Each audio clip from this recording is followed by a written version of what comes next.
전혀 다른 뉴스 시작하겠습니다. 새누리당 안의 친박과 비박 간의 계파 갈등이 결국 폭발을 한 상황이지요. 당 안팎에서는 그야말로 분당설이 떠돌고 있는 이런 상황인데요. 지난 17일 당 쇄신을 목적으로 했던 비대위원 인선 그리고 혁신위원장 추인이 결국 무산된 다음에 벌어진 일입니다. 벌써 사흘째 내탓 공방을 하고 있는 상황입니다. 위기의 새누리당 과연 분당으로 치닫게 될까요? 관련해서 오늘은 오마이뉴스 이슈팀 이경태 기자를 전화로 연결해서 새누리당 내부 소식을 자세히 좀 들어보도록 하겠습니다. 이 기자 나와 계신가요? 네, 안녕하세요. 네. 저희가 어제 광주 다녀오느라고 새누리당 관련된 소식을 어제 못 전해드렸습니다. 오늘 한번 짚어볼 텐데요. 지난 17일이죠. 그제인데요. 이날 열릴 예정이었던 새누리당 전국위원회 회의가 결국 정족수 부족으로 무산이 됐습니다. 왜 이게 의도적 무산이냐 이런 비판 문제제기 계속 나오고 있는데요. 구체적으로 가장 큰 원인은 무엇이었다 이렇게 볼 수 있을까요? 비박 중심의 정진석 비대위와 김용태 혁신위를 막으려고 한 네. 친박의 작품 뭐 이렇게 음흠. 보고 있는데요. 네. 지금 당 안팎에서는 친박 측의 조직적 불참을 가장 음. 큰 이유로 지목하고 있습니다.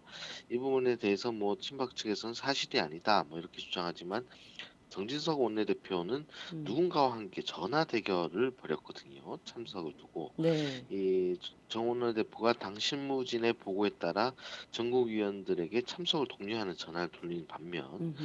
일부 사람들은 이 전화를 받지 않았어요. 아예. 게다가 여의도에서 점심을 먹은 사람이 아예 회의에 안 들어온다든가 어허.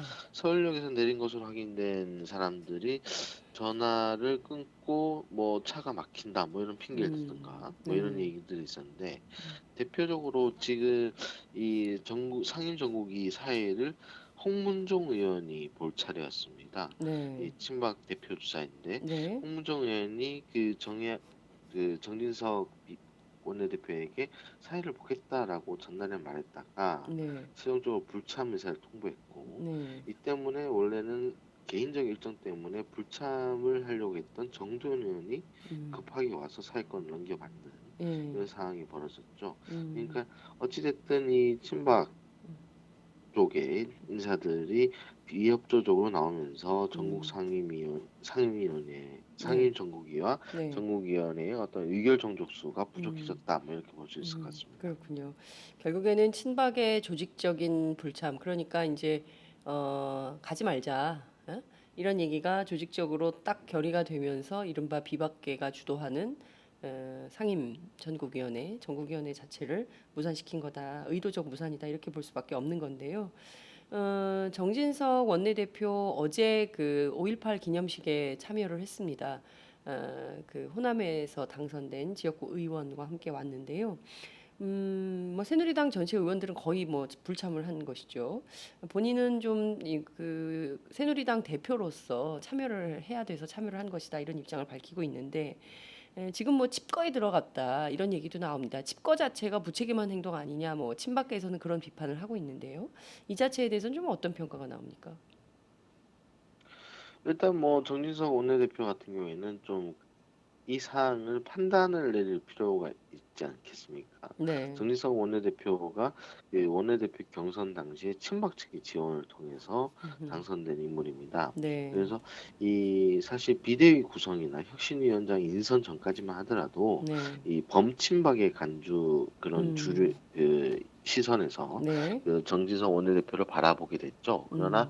어떻게 보자면 비대위 인선, 혁신위 위원장 임명 이런 과정을 통해서 그런 개파적 시각에서는 정진석 원내대표가 탈출할 수 있었어요. 음흠. 이 이른바 자기 정치를 할 수 있는 토대가 마련됐는데 네. 여기에 대해서 친박 측이 실력으로 저질한 거거든요. 음. 그러면은 정진석 원내대표 입장에서는 어제 그 부친 정성모 전 장관 네. 묘소에도 간 걸로 알고 있는데 네. 나름 고민할 수밖에 없는 상황이 된 겁니다. 음. 지금 여기서 어떤 선택을 해서 음.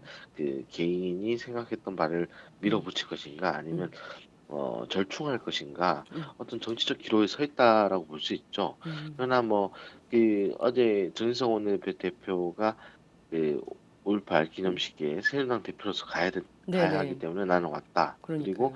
그 어제 또 당에 그 음. 당내 소속 의원들에게 19일 본회의 일정을 알리는 음. 그런 본인 명의의 문자 메시지도 발송했어요. 네. 그래서 직거 자체는 오래 갈 것 같진 않다. 음. 예, 그러나 아직까지 결정을 못 내린 어떤 음. 자신의 심경, 음. 그리고 자기가 이 문제를 간단하게 보고 있지 않다라는 음. 어떤 모습, 이런 것들을 보여주기 위해서 그 지역구에 굳이 음. 찾아가는 모습을 보이지 않았나, 이런 생각을 해요. 그렇군요.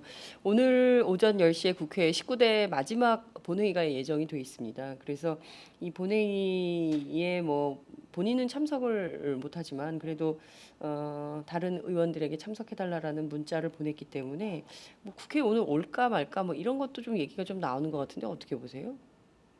네, 그렇죠. 아까 음. 말씀드린 대로 그 자신이 네. 원내대표로서 직무는 계속 이어가겠다라는 의지를 그런 문자 메시지 음. 등을 통해서 보였다, 네. 이렇게 생각이 돼요. 음. 게다가 두 번째, 제가 좀 정진석 원내대표가 빠르게 상경해야 될 그런 이유가 있다, 이렇게 보는 게, 네. 그리고 오늘 같은 경우에 김용태 의원, 그러니까 예.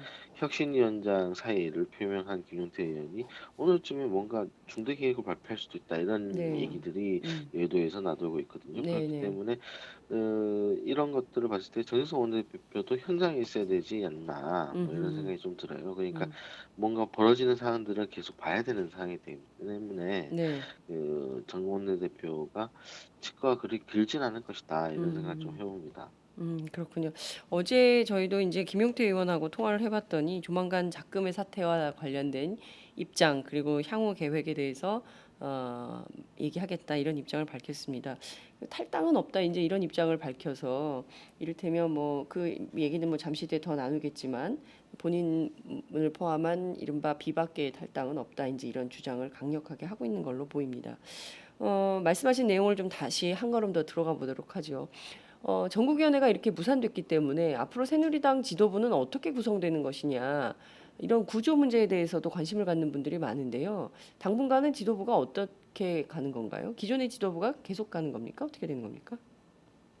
지금 뭐 예, 원내 지도부를 제외하고는 음, 지도부가 없다라고 봐야 되겠죠. 지도부 자체가 특히 없다. 예, 예, 지도부 자체가 없다라고 봐야 되고, 예, 사실 법적인 지도부라 해도 지금 음, 정진석 원내대표가 네, 위원 신분이 아니라 당선인 신분이기 때문에 그러니까요. 5월 29일까지는 사실상 음, 전임 네, 원유철 전 원내대표가 법적인 대표 역할을 하고 있습니다. 음, 그러니까 참, 예, 이 지도부 전체가 어떻게 보면 예, 예, 법적으로 봤을 때는 없다라는 게 되는 어, 건데, 예, 그렇기 때문에 뭐 내사 상태다, 뭐 이런 음, 얘기 비난들이 많았던 거 아닙니까? 네, 그 그러나 이 지도부를 세워야 되는 것은 당연한 문제고, 이 음, 지도부가 전당대회를 곧장 열기 어려운 상황이기 때문에 네, 당연히 비대위라는 절차를 거쳐야 되는 것은 음, 분명합니다. 음, 그래서 이런 비대위를 다시 구성하기 위해서는 음, 전국위나 상임정국위 음. 같은 그런 절차가 필요하거든요. 네,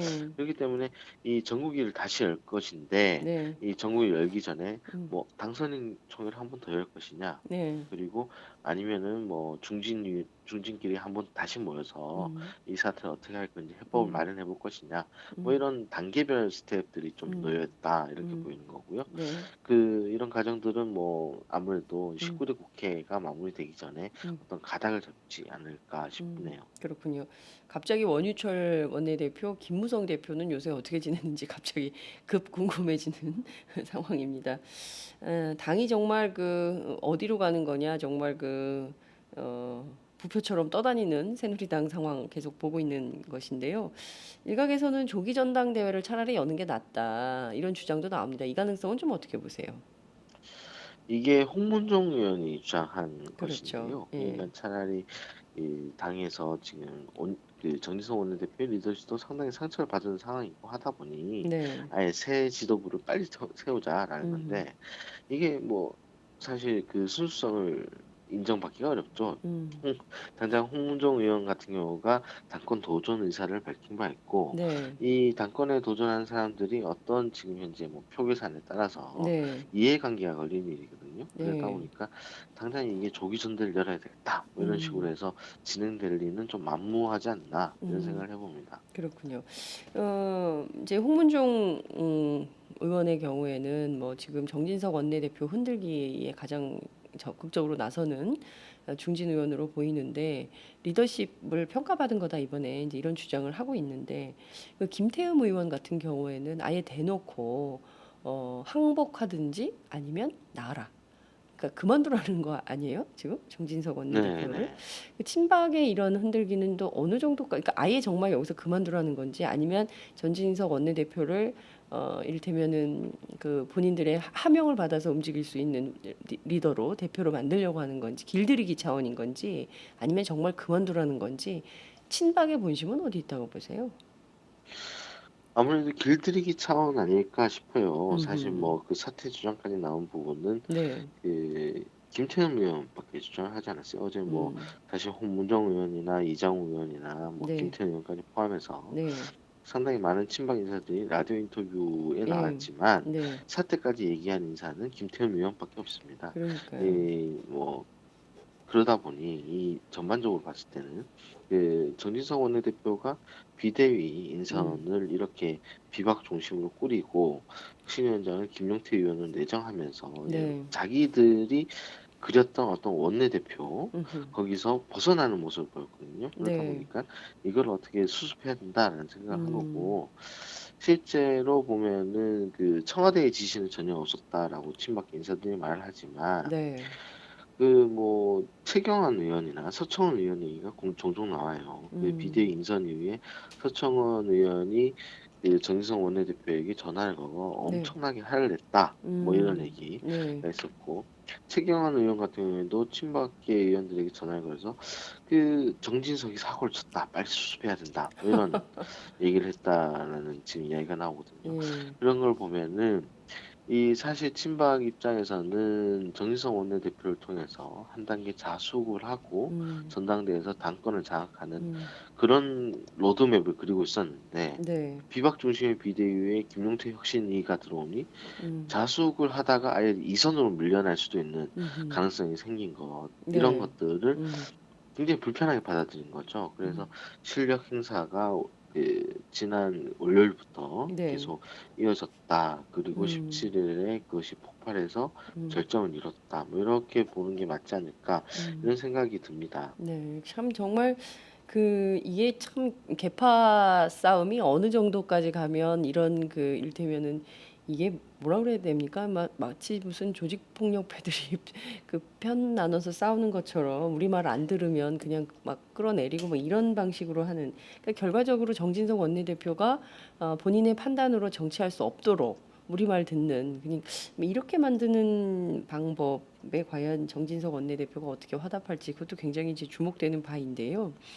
어, 이른바 친박계가 이제 노골적으로 이런 주장을 하지 않습니까? 그러니까 비대위원회에서는 이해훈 그리고 혁신위원장 김용태를 빼라. 그러니까 두 인물을 빼라. 이렇게 대놓고 이를테면 이제 조중동등 보수 언론을 동원해서 이제 이런 메시지를 강렬하게 보내고 있는데 두 사람에 대해서 이렇게 노골적으로 비토하는 가장 큰 이유는 어디에 있다고 봐야 될까요?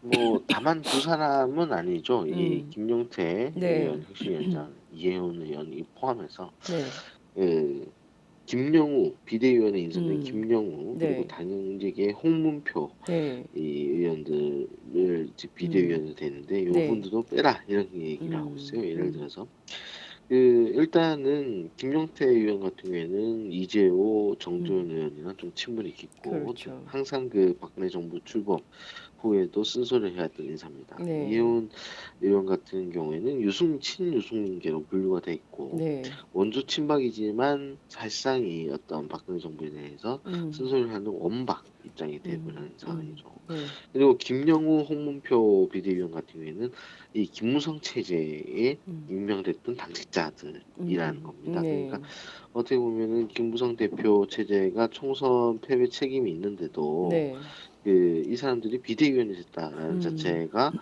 수용될 수 없다. 뭐 음, 이렇게 얘기할 수 있는 거죠.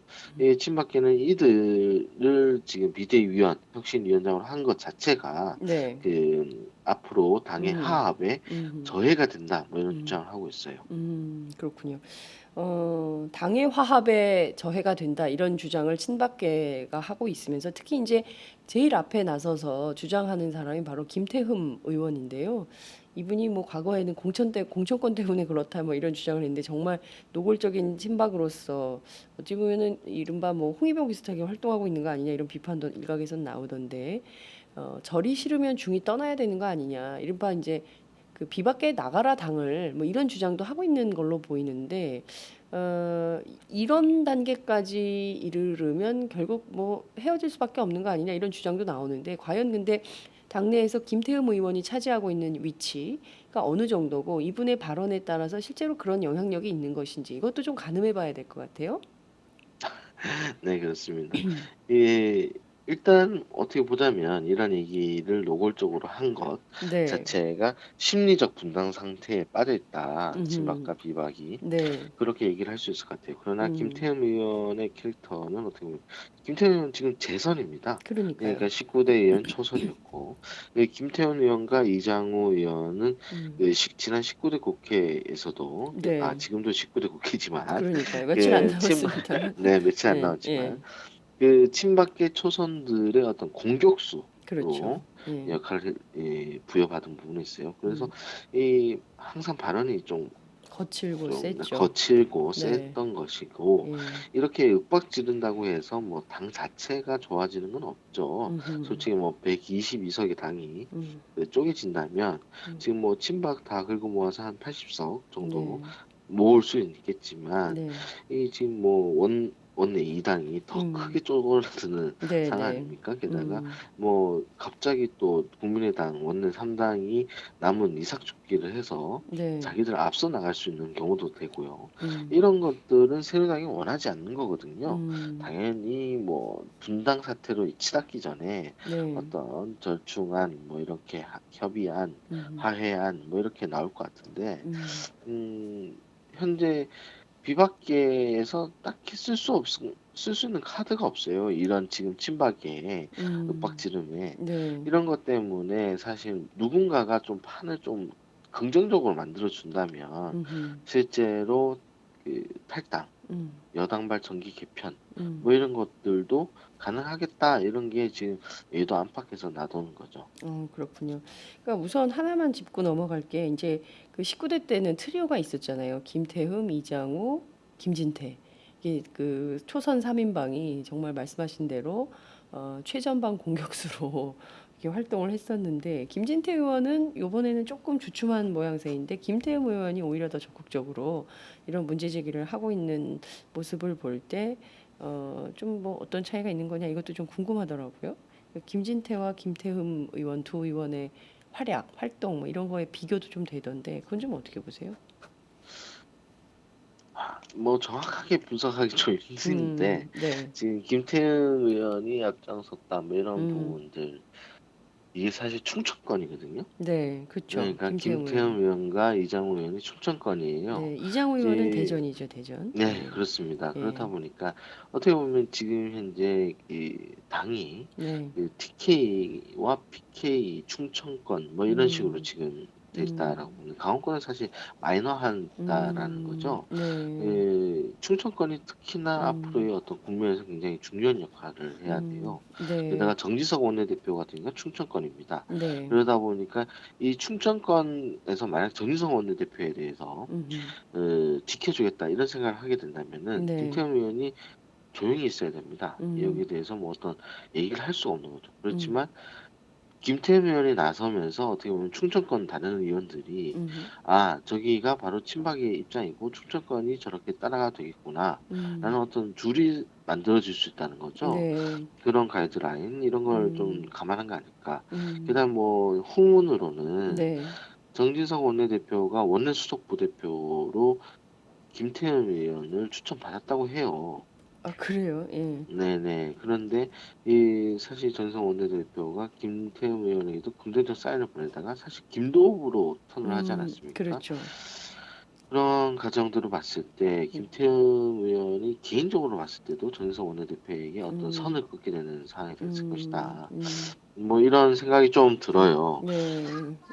그러니까 이를테면 김태흠 의원으로서는 원내 수석 부대표를 맡아서 뭔가 좀 자기 역할을 제 선으로서 하고 싶었는데 이른바 이제 정진석 원내대표가 김도읍 의원으로 바꾸면서 또 이제 그런 개인적인 나쁜 감정이 있을 수도 있겠다. 같은 충청권 안에서 뭐 이런 얘기도 좀 나올 수 있겠네요. 근데 정진석 원내대표 입장에서는 김태흠 의원이 당내 내부에선 좀 그 인성이나 뭐 이런 거에 대한 평가는 좀 어떻습니까? 뭐 김태흠 의원이야 그 음, 내부적으로는 친박의 어떤 음, 그 의중을 알 수 있는 네, 이상의 예, 친박이 예, 확실히 음, 왜냐면은 뭐 모든 행사에서 빠지지 음, 않고 네, 그 적극적으로 입장을 대변했고 음, 실제로 어떤 친박에서 조직적 음, 결단을 해야 될 때도 음, 김태흠 의원을 통한 많은 걸 알 수 있었기 때문에 네, 이런 식으로 평가를 하고 있고요. 나 음, 다른 평가를 특히 한다 뭐 이런 음. 생각은 들지 않네요. 그렇군요. 정진석 원내대표가 원내수석 부대표로 김태흠 의원을 하지 않은 이유, 그것도 좀 궁금하네요. 자, 2008년 총선 당시에는 그 이른바 친박연대라는 게 있지 않았습니까? 그래서 당 안에서 공천에서 불이익을 받으면서 전부 나가서 친박연대라는 이름을 만들고 실제 친박계가 살아남아서 다시 이제 새누리당에 들어온 이런 격인데 그래서 박근혜 대통령 만들고 뭐 이랬다라고 볼 수 있는데 이번엔 역으로 보면 친박계가 친이계를 좀 밀어내고 있다. 그러니까 뭐 비박계를 밀어내고 있다. 이런 전략이다. 이렇게도 볼 수 있을까요? 그 점은 좀 정치적으로는 좀 어떻게 구도로는 좀 어떻게 설명할 수 있을까요? 앞서 뭐 말한 대로 이게 친박에서 조직적으로 얘들을 그 비박계를 탈당해라 뭐 이런 음, 식으로 네, 지금 그래서 당을 쪼개자 뭐 네, 이럴 수 있는 상황은 아닌 것 음, 같아요. 네, 다만 당권을 누가 지느냐 이 부분에 있어서 음, 굉장히 민감하게 반응했다. 음, 왜냐하면은 그 이번 20대 총선 참패로 네, 굉장히 박근혜 대통령이 국정능력이 떨어진 상황이고 네, 네, 게다가 비대위와 혁신위가 첫 상견례하는 장에서 님을 위한 행진곡 문제라든가 그 네, 고은처장의 태도 음, 이런 것들을 비토하는 자리에서 어떻게 보자면 청와대의 건의에 도전하는 모습들이 나왔거든요. 음, 이런 것들이 친박에 봤을 때 바람직하지 않다라는 음, 결론을 내린 것으로 음, 보이는데 음, 이런 것들이 어떻게 보면 자신들은 그 이 박근혜 대통령, 박근혜 정부와 공동면체이지 않습니까? 네, 이런 상황에서 당권을 음, 확실히 가져가야 되는데 음, 저 비대위와 혁신위는 그렇지 음, 않다라는 거죠. 음, 그래서 그런 차원에서 지금 현재 그 최강의 수를 음, 던져서 그 음, 이 상황을 파토를 냈다. 뭐 이렇게 볼 수 음, 있는 건데 음, 그때 2008년 당시와는 다르다고 볼 수밖에 없는 게 네, 네, 당시에는 친박연대가 딴 살림을 잘해도 친박연대는 자 우리 정권을 재창출하면 음, 다시 돌아간다. 우리가 네, 승리하면 돌아간다 음, 이거지만 음, 지금 상황은 누가 나가더라도 네, 나 쟤들이랑 절대 더 이상 같이 하지 않는다. 뭐 음, 이렇게 되지 않겠습니까? 음, 그렇기 때문에 좀 그때 이 상황과는 좀 다른 상황이 왔다. 그렇게 그렇군요. 예, 예, 이 음, 10년 동안 음, 서로에게 너무나 큰 고를 만들어 왔다. 음. 뭐 이렇게 볼 수도 있을 것 같네요. 그렇군요. 지금 참 이게 재밌는 장면이 있는데 말씀하신 내용을 쭉 종합을 좀 해보자면 청와대를 컨트롤 타워로 하는 새누리당 안에 친박계 의원들이 이를테면 당권을 계속 유지하면서 그 당을 이를테면 뭐 탈당이나 분당이나 이렇게 해서 당세를 뭐 줄일 생각은 없는 거예요. 그러니까 이 당세를 계속 가져가거나 더 확산하고 싶은 생각은 있는데 다만 청와대와 친박이 주도하는 정당 당권을 가지고 주도하는 정당으로 만들고 싶은데 이른바 비박계 정진석 원내대표를 비롯한 이렇게 비박계가 다른 움직임 그러면서 이른바 뭐 5.18 기념식에 직접 참석을 한다든가 아니면 5.18 기념곡 지정 문제, 그러니까 임의위한 행진곡 문제와 관련해서 더불어민주당과 공동 보조를 한다든가 뭐 이런 것들이 볼성사납다라고 해서 차제의 당을 큰 판으로 흔들어서 이른바 이제 다시 한번 전열을 정비해서 청와대 중심의 정당으로 만들려고 하는 거다 이렇게 볼 수 있겠네요. 종합 정리하면. 네, 그렇죠. 그러니까 핵심은 좀 뭐, 여기에 예. 네, 핵심은 그러니까 어떻게 보면 친박은 네. 지금 현재 당권을 잡을 수 있는 환경을 가지고 있어요. 그러니까 음. 그 20대 총선 결과에서 당선자 다수가 친박계 네. 다수였고, 네. 그리고 이제 공천 결과 등을 봤을 때 앞으로 그 투표를 할 수 있는 사람도 친박 성향의 사람들이 많다는 거죠. 음. 원외위원장들, 대의원들 해서. 네. 그러면은 지금 참패해서 잠시만 바람을 비켜서면 되는 겁니다. 음. 근데 이 바람을 비켜설 수 있는 그 비대위, 혁신이 이런 체제들이 음. 그 바람을 본격화시킬 수 있는 오히려 나쁜 환경이 만들어질 수 있거든요. 네. 그걸 차단하고 싶은 거죠. 음. 그러니까 요 국면만 잘 자기들 입맛으로 만들면 네. 앞으로 당권을 확실히 하고 음음. 그 박근혜 정부와 보조도 음. 그 크게 무리 없이 갈 수 있는데 음.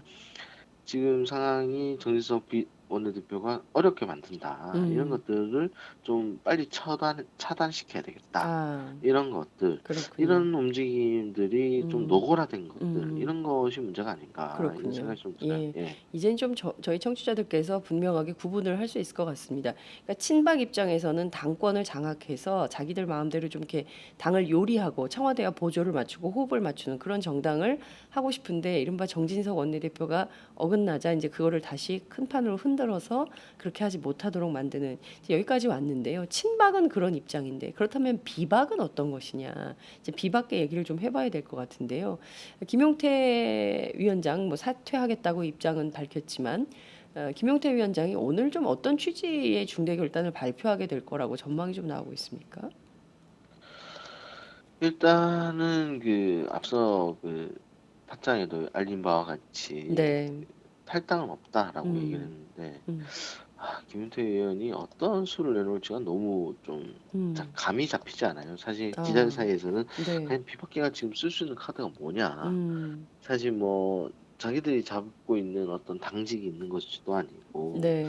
내부에서 싸운다 하더라도 저들의 어떤 그 당선자 총회 등이라든가 네. 뭐 이런 것들을 열어야지 뭐 사실 의견을 관철시킬 수 있는데 진짜 음. 당선자 수도 부족하다, 음. 수에서 밀린다 이런 거죠. 네. 그래서 당선자 수에서도 친박이 더 많다 이거죠? 예, 예. 그렇죠. 그래서 예. 이런 상황에서 무엇을 할 수 있을지 좀 고민이 돼요. 다만 음. 그 김용태 의원의 워딩이 좀 상당히 강경한 게 좀 눈에 띕니다. 네. 어제는 자신의 페이스북에 그 성경 구절을 인용하면서 음. 악인의 길은 망한다, 뭐 음. 이런 음. 얘기를 했고요. 음. 오늘은 하늘의 돈은 과연 옳은 것이냐 아니냐 뭐 이런 얘기를 네? 하면서 하늘에? 하늘 사마천 사기 백이 전에 나온 얘기인데요. 네. 하늘의 돈은 과연 옳은 것이냐 아니냐. 아. 그러니까 예. 그 공자의 제자 중에 으뜸이었던 안해는 예. 명량실조로 죽었는데 예. 매일 죄 없는 백성을 죽인 음. 도척은 천수를 누렸다라는 음음. 건데 이걸 봤을 때 의인이 일찍 죽을지언정 뭔가 음. 수를 던지겠다. 뭐 음. 이런 얘기를 하는 것인지 예. 일단 좀 궁금합니다. 예. 구체적인 예. 얘기는 저도 좀 들어봐야 될 것 같고요. 예. 지금으로서는 저도 딱히 뭐가 좀 보이지는 않네요. 그렇군요. 지금 그러니까 어찌 보자면 이경태 기자의 분석에 따르면 그러니까 친박은 여세를 몰아서 판을 크게 흔들어서 이제 당권을 자기네들이 가져가려고 이렇게 막 하고 있지만 그 숫자도 적고 숫자도 열세고 이른바 이제 권력 구도에서 당직을 맡고 있는 것도 아니고 이러기 때문에 어찌 보자면 굉장히 이제 그 다윗과 골리앗에서 그 이제 작은 입장에 처해 있는 김용태 위원장 이런 비박계가 어떤 수를 던질지 이건 좀 저희가 지켜봐야겠다 이런 말씀 좀 드릴 수 있을 것 같습니다. 유승민 의원의 복당 문제, 윤상현 의원의 복당 문제 이 문제는 뭐 좀 이렇게 두 문제가 좀 서로 다른 문제긴 한데 특히 이제 우선 유승민 의원의 복당 문제는 좀 어떻게 될 거라고 보세요? 일단 두 문제를 같이 얘기해도 될 것 같아요. 음, 왜냐하면은 그 이 정진석 원내대표가 네, 이미 올해 그 원내대표 당선 때부터 원구성 이후에나 논의한다라고 네, 그 복당 문제에 대해서 그랬죠. 탈당받은 복당 문제를 음, 얘기한다 그랬어요. 음, 그래서 지금 원구성 협상 자체가 이루어지지 않고 있습니다. 예, 이 19일 오늘 저기 본회의를 하는 어떤 무쟁점 법안 이 문제를 네, 냈지만 지금 새누리당이 저 상태에 빠지면서 원구성 협상도 사실 좀 약간 음, 표류하는 경향이 있거든요. 음, 그래서 이 비대위 문제, 혁신위 문제가 일단락되고 난 뒤에 네. 나 원구성 협상이 시작이 될 것이고 그리고 음. 원구성 협상이 진행되고 난 다음에는 그 비대위의 구성 내용들 네. 그리고 혁신위가 어떻게 구성되느냐에 따라서 음. 이 문제가 뭐 따로 나눠서 다뤄질지 유승민 음. 의원만 먼저 다루고 윤상현 네. 의원 다루고 이렇게 할지 음. 아니면 전체 탈당받을 다룰지 뭐 음. 이런 가닥을 잡아가지 않을까 싶어요. 네. 이것은 정진석 원내대표가 다 결정을 하게 되는 것이지요. 그 복당 문제는 그러니까 김용태 위원장이나 이런 분들이 할 수 있는 처지에 있는 것은 아니죠. 중지를 모아서 네.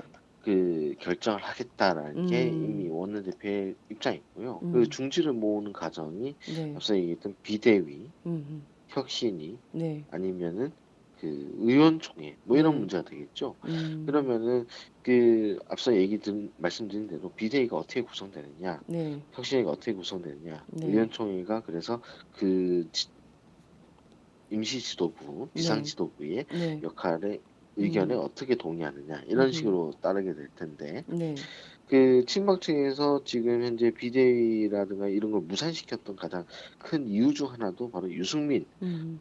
복당 문제 이런 게 될 수 있다라는 겁니다. 네. 이 왜냐하면 원구성 협상 이후라고 했지만 네. 이 유승민 복당 문제를 빨리빨리 얘기를 해버리고 만약 음음. 비대위에서 막 처리를 해버린다 네네. 이러면은 전당대회에 갑자기 유승민 대표가 나올 수 있는 상황이 되는 거죠. 음음. 유력 비박의 당권 주자로서 네네. 이런 것들은 음. 그 친박 입장에서 굉장히 음.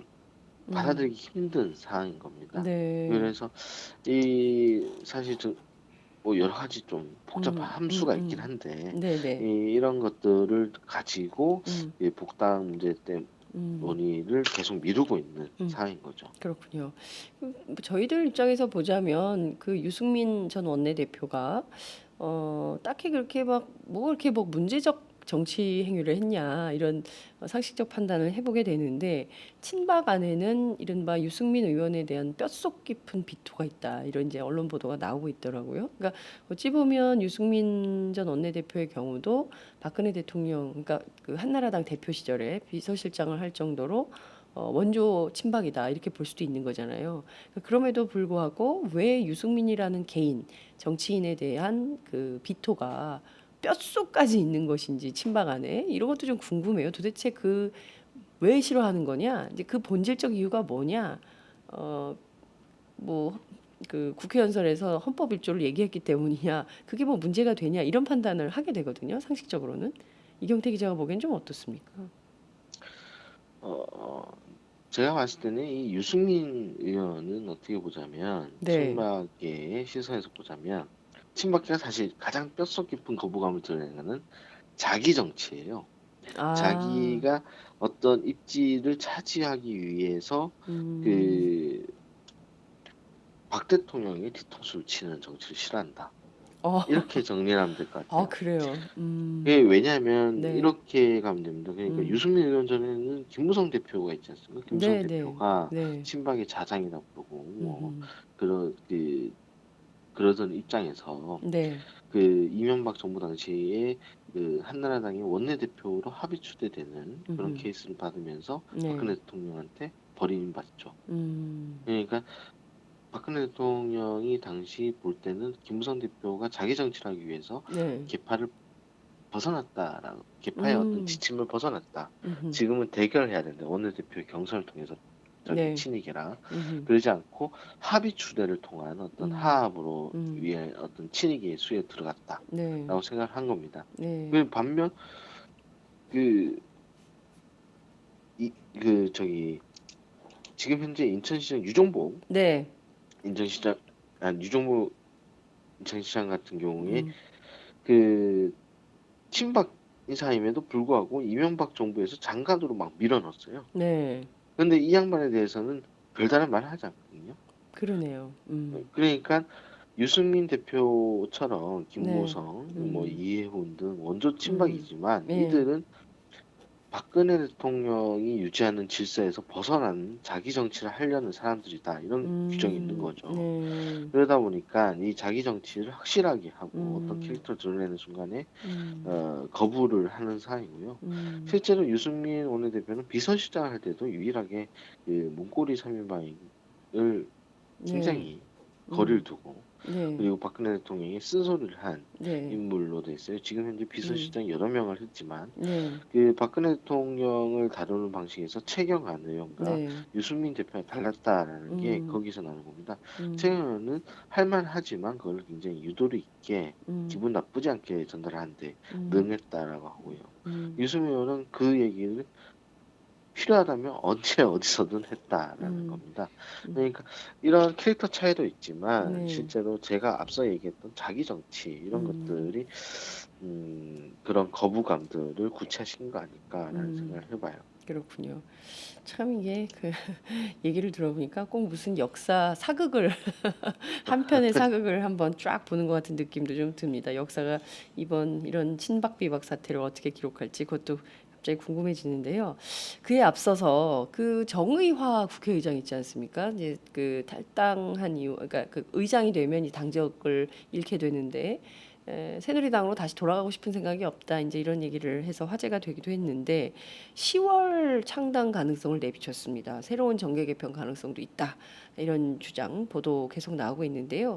새 한국의 비전이란 이름의 새로운 정당이 만들어지는 겁니까? 어떻게 보십니까? 이 새한국의 비전은요, 네. 사실 그 정의연 의장이 준비하고 있었던 싱크탱크입니다. 음. 그러니까 이 싱크탱크를 구성을 해서 그 정 의장은 자기가 어떻게 보자면은 그 현재 우리 대한민국의 국가 아젠다들을 정리하는, 네. 그리고 그 정리한 것들을 토대로 해서 차기 정권에 좀 도움이 될 수 있는 정책 브레인적인 어떤 그런 음. 것들을 하겠다 뭐 이런 건데, 네. 이걸 밝힌 지는 좀 오래됐어요. 음. 실제로 지금 현재 박형준 사무총장이 들어가 있고요. 네. 그 참여정부 청와대 참여정부 당시에 청와대 정책실장이셨던 김병준 국민대 교수, 네네. 그리고 그 안철수 대표의 후원회장인 최상현 고려대 명예교수, 음. 게다가 새누리당 혁신위원장 후보에 이름을 던 박세 서울대 명예교수 네네. 등이 고문으로 참여해요. 그러니까 음. 이 어떻게 보면 3당 모두를 아우를 수 있는 어떤 싱크탱크가 된 음. 겁니다. 음. 여기에 뭐 더불어민주당의 진영 의원, 그리고 네. 국민의당의 김동철 의원 등도 참여할 것으로 알려져 있는 상황이거든요. 아. 그래서 이게 갑자기 정당 이야기로 된 게, 음음. 사실 이 싱크탱크를 기반으로 해서 여당발 정기 개편 가능성이 있다라는 얘기는 음. 오래전부터 나왔어요. 그렇죠. 왜냐하면은 예. 정의당 의장이 지금 특별히 의사를 표현하지 않으면 새누리당으로 복당하게 되는 게 네. 의장직을 종료하게 그렇죠. 되면 예. 복당 자동 복귀가 되는데, 네. 여기에 대해서 의사를 표현했어요. 뭐 음. 공천 과정에 대한 분노, 지금처럼 사당화 된 네. 것에 음. 대한 어떤 분노를 표하면서 아직 화가 안 풀렸다, 좀 음. 생각 더 해보겠다 뭐 이런 얘기도 음. 했고, 네. 지난 일요일에 방송된 그 KBS 1TV 일요 진단에 인터뷰를 한 적이 있는데, 대담 네. 프로그램, 예예. 뭐 거기서는 직접 수술하고 치료해서 병을 낫게 한다면 네. 뭐 그렇게 해야 되겠지만, 치매 같은 경우에는 케어밖에 못한다. 그런 경우로 볼 때는 새누리당에 복당하는 것은 의미가 없다. 이렇게 음. 얘기를 했단 말이죠. 네네. 그러니까 지금 새누리당의 상태가 뭐 수술한다고 되는 음음. 상태가 아니다. 뭐 음. 이렇게 인정을 한 네. 겁니다. 그러니까 사실상 박근혜 사당화됐다 이렇게 비판한 거죠. 네, 그죠? 그렇죠. 예. 여기서 이 어제 이 올해 10월까지 네. 라는 워딩이 여기서 더 추가가 되는 거죠. 음음. 그러니까 올해 10월까지 지금 현재 싱크탱크에 다양한 정치인들이 들어와 있고, 네. 그리고 이 정치인들 중에서는 새누리당의 비박 성향의 사람들도 있을 것이고, 뭐 낙선자들도 있을 것이가 아닙니까? 네. 이런 사람들, 제3의 사람들을 모아서 결사체, 뭐 음. 정치 그룹을 만들지, 네. 정당이 될지, 뭐 한번 음. 고민해 봅니다. 10월까지 그렇군요. 이런 거를 한 건데, 음. 이렇게 된다면은 그 앞서 얘기했던 비박 측에서 좀 이탈을 하기 위해서는 뭔가 판을 흔드는 게 좀 필요한데, 음음. 이 싱크탱크가 과연 그런 역할을 할 수 있지, 음. 이런 게 좀 주목되는 상황인 겁니다. 그렇군요. 혹자는 또 인제 이런 분석을 하고 있습니다. 20대 국회가 사당 체제 아닙니까? 이를테면 새누리당, 네네. 더불어민주당, 그다음에 국민의당, 정의당 이렇게 있는데 이른바 그 정의화 의장 발로 올가을에 새로운 이념 스펙트럼에 따른 정당 체계 개편이 있을 수 있다. 그러니까 새누리당이 이른바 이제 그 친박당, 그 청와대와 이른바 친박이 주도하는 우파 정당으로 자리매김을 하고, 그래서 이제 보수 개혁 정당, 그러니까 정의화 의장이 필두로 된 그런 정당이 하나 만들어지고, 그리고 또 이제 더불어민주당 같은 그 중도 개혁 정당, 그리고 이제 정의당 같은 진보 정당, 뭐 이렇게 스펙트럼으로 나뉘는 거 아니냐. 그래서 정의화 의장과 이른바 국민의당이 통합하는 가능성, 이 가능성도 이제 조심스러운 분석이 나오던데요. 이건 좀 어떻게 보세요? 뭐 가장 여러 가지 뭐 지금 현재 사안들을 보고 얘기를 한 부분들이긴 한데요. 네. 일단 올해 말이나 내년 초, 네. 그러니까 사실 정계 개편이 여러 가지 환경이 마련됐다고 해서 그 네. 당이 출연하기 위해서는 미래 권력이 확실하게 필요하다는 생각을 그렇죠. 좀 많이 하는데요. 네. 그러니까 국민의당도 사실 안철수라는 미래 권력이 가능성이 있었기 때문에 그렇습니다. 생길 수 있었던 거 아닙니까? 네. 그러면 비박 측에서도 마찬가지고 음. 그 친박 측에서도 마찬가지고 미래 권력에 대한 고민을 항상 할 음. 수밖에 없을 것이고 음. 여기에 대한 어떤 답이 적절하게 내려지는 순간에 분화가 될 것이냐 말 음. 것이냐를 음. 결정할 수 있을 거라고 봐요. 네. 그러면은 사실 반기문 유엔 사무총장이 임기를 마치고 돌아오는 시점이 올해 말이나 내년 초, 네. 올해 말에서 내년 초가 될 것이고 네. 그리고 지금 손학규 전 상임고문이 정계 복귀 가능성을 얘기한 바 있는데 이 그렇습니다. 부분도 어떻게 되는지 좀 고민해야 될 예. 것이고 예. 예. 이런 그림들이 완벽하게 좀 음. 짜여진다면 네. 그 아까 말씀하신 어떤 이념 스펙트럼에 따른 구도가 나눠질 수 있는데 음. 이 부분에 또 하나 변수는 또 지역구도라고 할 수 있겠죠. 그렇죠. 예, 예, 그러다 보니까 중요하죠. 예. 네, PK와 TK가 어떤 식으로 또 음. 생각을 할 것인지 지금 현재 보면은 사실 친박 위주의 새누리당은 TK이고 네. 비박 중심에서 미래 권력을 따지자 보자면은 또 PK가 또 나와야 음. 되고 뭐 이런 상황인데 좀 고민이 많이 되는 상황이네요. 예, 그렇군요. 좀 조금 더 두고 보시죠. 한 뭐 이번 음. 19대 국회 종료, 임기 음. 종료 이후에 네. 이 같은 움직임이 좀 더 분화가 좀 세분화될 것이다. 네. 라는 얘기가 있기 때문에 음. 이번 19대 국회가 종료되는 순간 음. 그때부터 조금 더 움직임을 볼 필요가 있을 것 같습니다. 네. 정의화 의장의 경우에는 19대 국회가 종료되면 좀 팟짱 출연도 고민 중이신 걸로 알고 있기 때문에 저희가 그분을 좀 직접 모셔서 말씀을 좀 듣는 기회를 마련해 보도록 하겠습니다. 오늘 말씀 잘 들었습니다. 고맙습니다. 네, 감사합니다. 네, 지금까지 오마이뉴스 이슈팀 이경태 기자와 함께했습니다.